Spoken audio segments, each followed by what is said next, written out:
Welcome back to Star Strong Shine Bold, the podcast where we explore life, purpose, and the little things that make a big difference.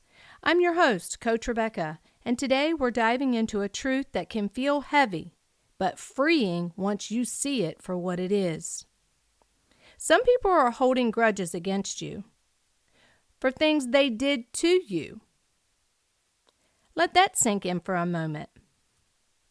Sometimes the person mad at you is the one who caused the pain. And the more you heal, the more that truth begins to shine through. We've all experienced it.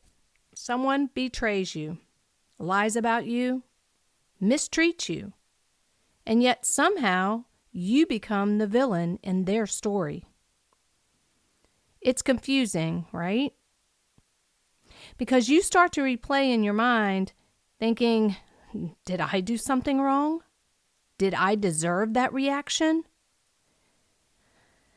But here's the truth. When people can't handle the reflection of their own actions, they'll twist the mirror until you're the distorted image. It's easier to hold a grudge than to face guilt. Grudges are shields. They keep people from confronting their own behavior. Who in your life might be holding on to anger that isn't really about you, but about their own guilt or shame?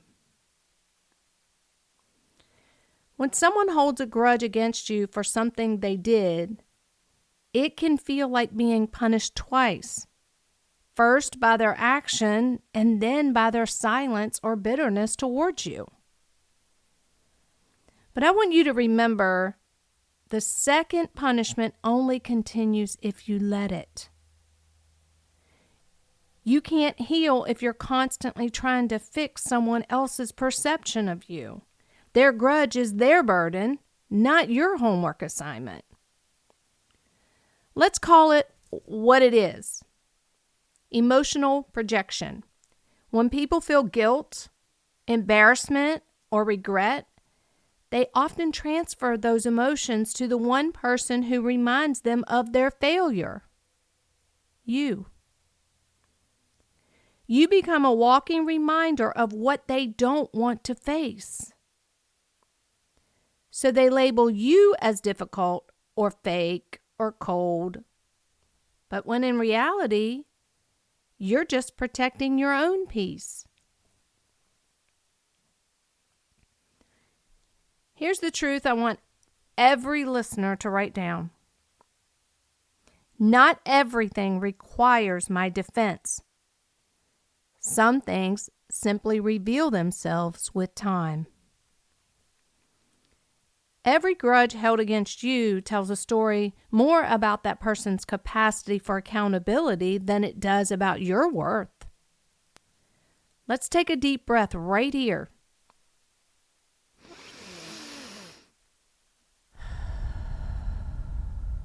Exhale the guilt that doesn't belong to you. You're not responsible for someone else's emotional immaturity. When you rise in your healing, you'll make the unhealed comfortable. When you rise in your healing, you'll make the unhealed uncomfortable. They'll react, but that reaction isn't a reflection of your wrongness. It's a reflection of their resistance. Now, let's switch gears to forgiveness. That's the tricky one. Forgiving doesn't mean you're saying it was okay. It means you're saying it no longer owns me. Forgiveness is about your freedom, not their comfort. You can forgive without reconciling. You can forgive without explaining. You can forgive and still maintain distance.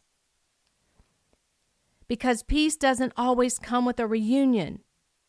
Sometimes it comes with a release. In Romans 12:18, I am told, if it be possible, as much as lieth in you, live peaceably with all men.